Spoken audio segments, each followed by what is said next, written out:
bienvenue sur Regatta, le magazine de la régate et de la course à la voile. Au programme cette semaine, la mise à l'eau du monocoque IMOCA de Bernard Stamm. Objectif, le Vendée Globe 2012. Un point sur la Velux 5 Oceans et l'avarie de Stanmore Major. Les Suédois d'Artemis choisis comme challenger off-record de la prochaine America's Cup. Foncia remporte la seconde épreuve du Vulcan Trophy sur décision 35, mais tout d'abord parlons de l'équipage de Quantum qui remporte la première étape de la Med Cup sur les TP52. Équipage rodé, mécanique huilée, prototype paré. Quantum n'a pas fait dans le détail, l'équipage a remporté 5 courses sur les 9 de la semaine. Le nouveau plan de Marcelino Bottin a prouvé qu'il était très à l'aise dans la brise au près. Et coup de chance, ce sont les conditions météorologiques qui ont sévi pendant les 5 jours du trophée de Cascaï, avec un vent qui a grimpé au fil des jours pour finir en prime avec plus de 25 nœuds.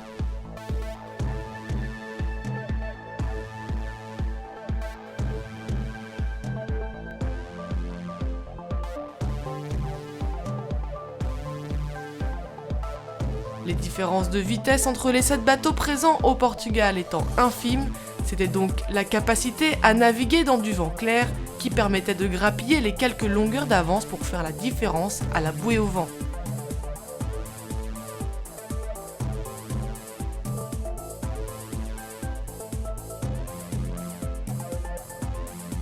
Les Américains ont enfoncé le clou en cherchant systématiquement à gêner leurs adversaires au louvoyage en leur virant dessus et créer ainsi un peu plus de décalage. Une réussite dans toutes les conditions, peut-être un peu moins au portant. Les nouveaux plans de Rolf Vrolik semblaient légèrement plus à l'aise que les deux prototypes de Marcelino Bottin. Lors de la dernière journée, Quantum persiste et signe en gagnant les 2 dernières manches dans une belle brise de plus de 20 nœuds. L'équipage a su faire la différence dès la première marque de la première course, puis ils ont remporté le duel en tête de la seconde manche face à Azura. Avec 19 points, Quantum remporte donc la première étape de cette Med Cup 2011.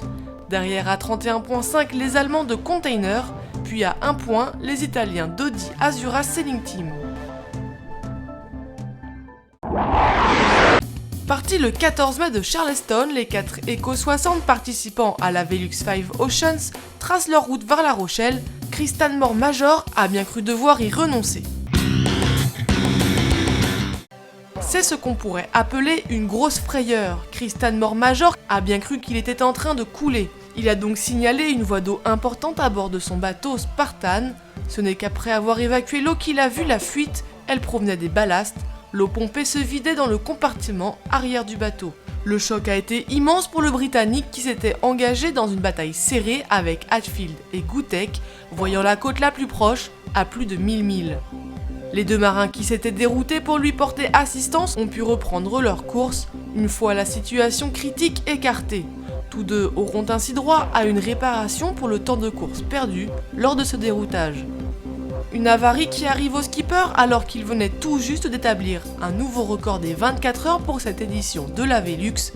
À bord de son Eco 60, le marin a parcouru 385,8 milles entre le 15 et le 16 mai à 18h avec une moyenne de 16 nœuds 1. Un record auparavant détenu par Brad Van Leeuw, actuellement premier au classement. Derrière lui, à 80 000 se tiennent donc Hatfield, Gutek et l'infortuné Stanmore Major. Bernard Stamm a mis son tout nouveau bateau à l'eau, Cheminée Poujoula, un 60 pieds IMOCA pour mener à bien son objectif, le Vendée Globe 2012. C'est la fin d'un chapitre mais le début d'une grande histoire. Le tout nouveau 60 pieds IMOCA de Bernard Stamm a été mis à l'eau début mai à La Ciotat. Un grand moment de satisfaction pour toute l'équipe qui s'était investie sans compter dans la naissance de cette machine de course, construite en Suisse par le chantier Décision et sur les dessins de l'architecte franco-argentin Juan Cuyumjan. Le bateau affiche une nouvelle déco et une silhouette taillée à la serpe. Et si le bateau est à la même hauteur que les projets d'envergure de l'architecte, tels que les D35, le dernier Volvo Open 70 de Franck Hamas ou encore le défi suisse Alinghi, il promet de belles performances. C'est un véritable concentré d'avancées technologiques en matière de matériaux composites, et ce, de la phase de conception jusqu'à la finition des pièces. Il est novateur, parce qu'on a essayé justement de progresser partout. On a beaucoup travaillé l'ergonomie, on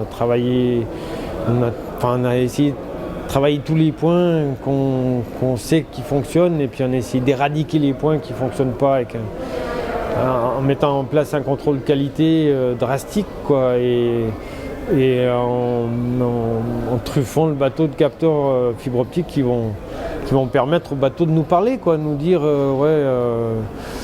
là il faut arrêter de tirer dessus, ça me fait mal, quoi, ou tu pouvais te réveiller là parce qu'on s'endort.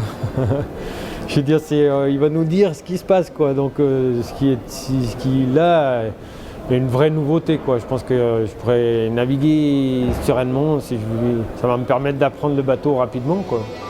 Et c'est avec succès que l'IMOCA a passé le test de retournement obligatoire à chaque mise à l'eau d'un bateau sorti de chantier. Le marin affiche un palmarès complet, le record de l'Atlantique en monocoque, le trophée Jules Verne, le record absolu de l'Atlantique dans le team Orange de Bruno Perron, et surtout 2 victoires consécutives sur les 2 derniers tours du monde en solitaire et en escale. Le skipper a désormais sa nouvelle monture pour sa quête du Graal, le Vendée Globe 2012. Mais d'ici là, le programme est chargé, il prendra le départ de la course du Fastnet en août, puis la Transat Jacques Vabre en octobre. Après l'annonce la semaine dernière du retrait de Mascalzone Latino de la Coupe de l'América, il fallait trouver un autre challenger de référence. C'est chose faite avec Artemis.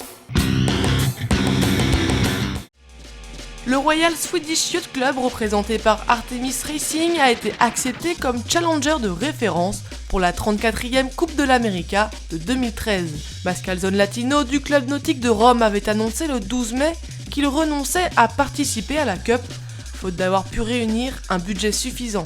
Le club suédois avait été le second à s'inscrire sur la liste de Challenger off record et selon les règles de la coupe, devient de droit le challenger de référence après le retrait du défi italien.